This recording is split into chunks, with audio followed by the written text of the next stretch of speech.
Welcome back to the 2-Hour News Show, everybody. We're now watching our signature segment, See the Stories, and a really big festival is coming up this weekend, Java Jazz 2025, celebrating a very special anniversary with many performers coming in from Indonesia, but also from around the world to grace us with their music. Now, one of the more important things that's happening this year is the sing-along segment.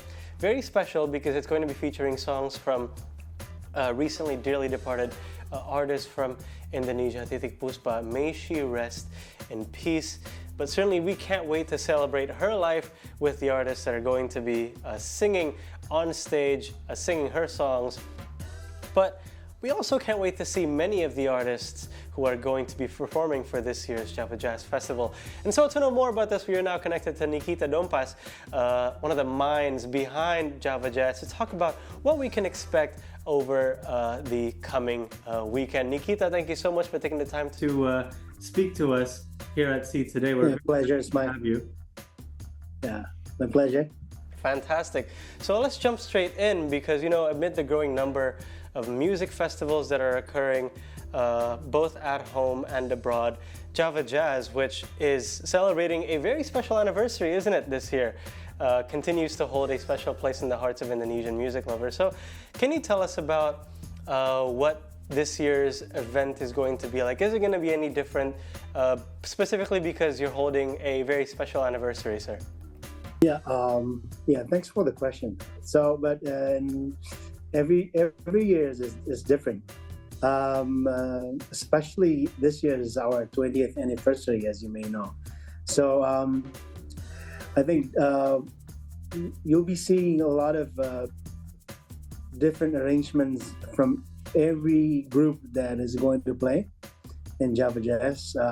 Different decoration as usual, and different activations. So we even have the eldest sponsors who's been with us for the past 20 years, and we also have the youngest and the new one as well. That's but in terms of the event itself, there will be a lot of surprises.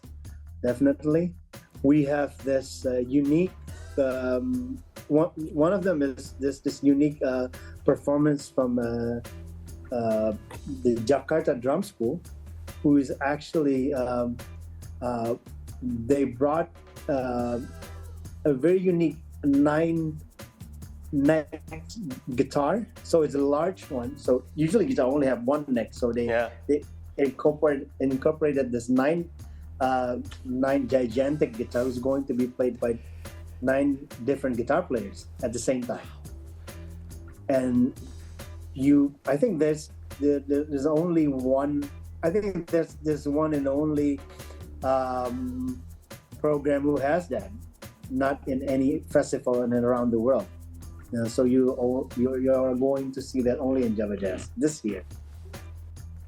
So, you know, we talked about you talked about the band with the guitar with the 9 necks, and you know, we have a bunch of other up and coming jazz artists for this year's event, as well as you would for your previous events, people like Yusuf Days, for example. So with that in mind, is that part of your strategy to attract the younger audience, you know, to kind of attract newcomers of jazz into the world of jazz, if you will? Sure. That's the main idea, because the audience are exchanging, right? So they're changing from the elders, and then you have a lot of youngsters, and also the jazz musician itself. They have incorporated a lot of different genres into their music, just in order to stay relevant. So if they're doing that, so that's the main strategy as well from us.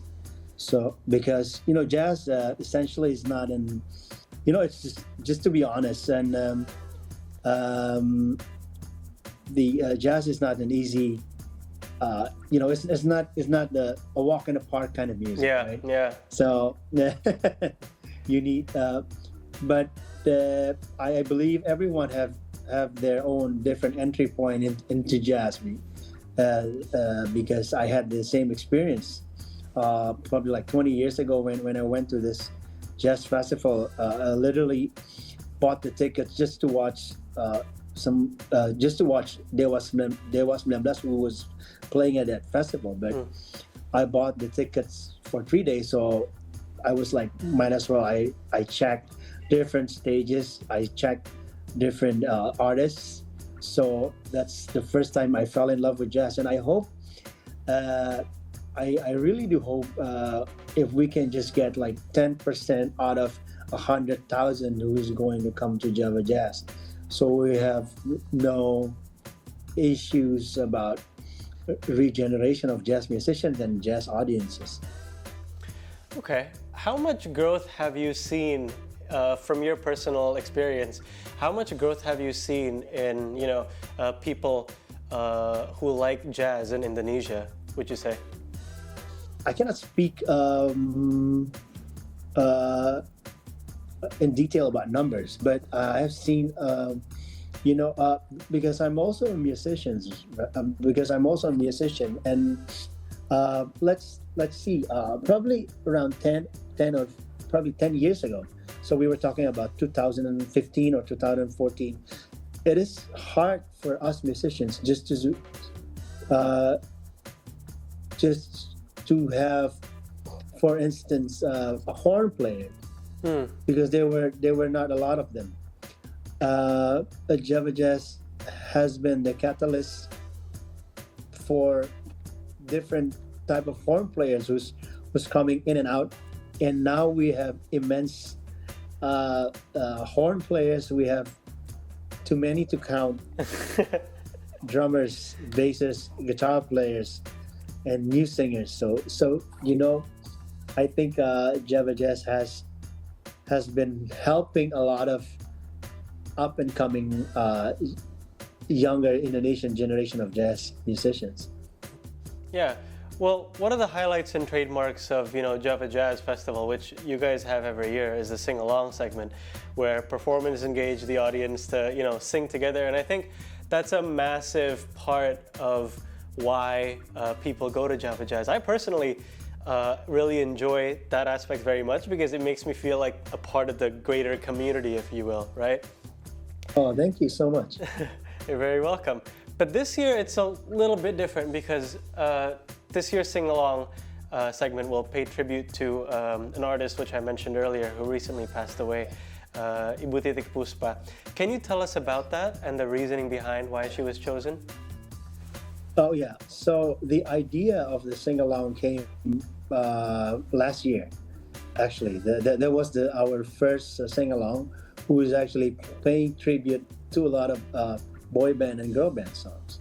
So which I believe that a lot of audience knows the song, but I as the musical director for the act, I personally want to twist every song so it has jazz flavor inside the arrangements.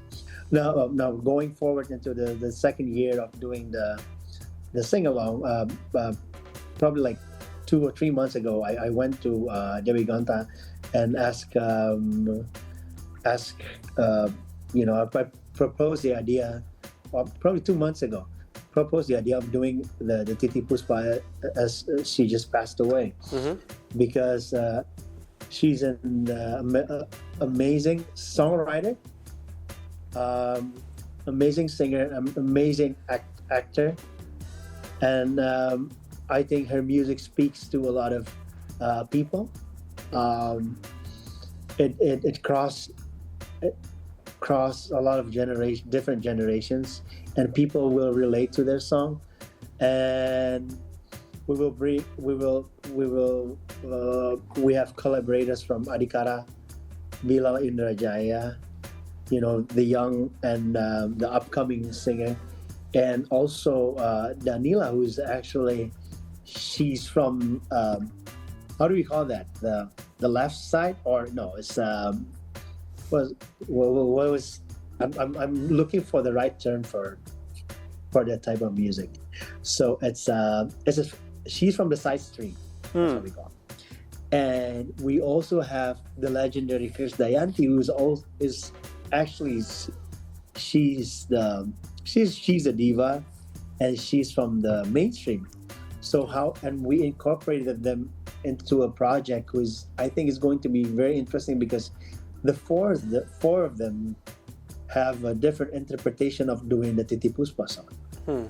So it's I think I'm really looking forward. We just finished our first rehearsal yesterday, and it was amazing. So you will listen to a lot of different version of Titi Puspa song.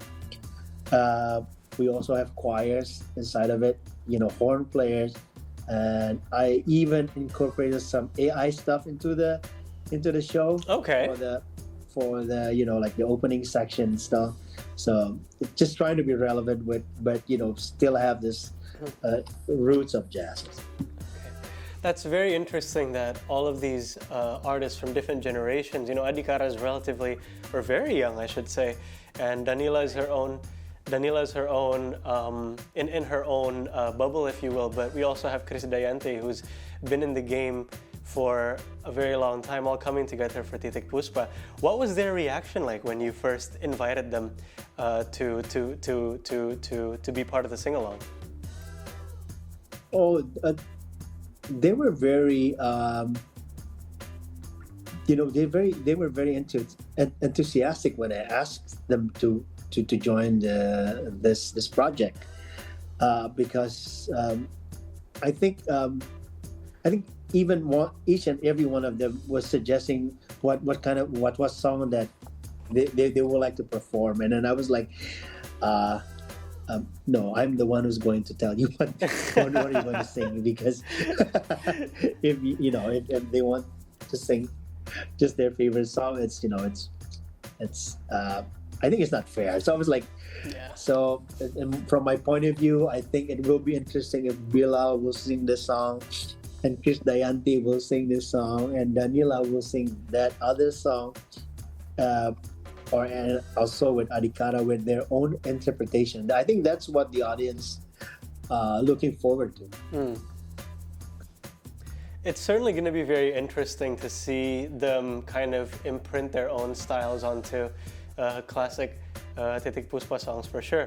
But final question for you, Nikita. Personally, do you have any specific performers that you're looking forward to watching the most? Not only in sing-along, but also throughout the entirety of the event. Me, Lettuce, Kamashi, Snarky Puppy, Jane Monheit is one of my favorite singers as well, and Ray, of course. My daughter loves her as well, and Tunde from Lighthouse Family.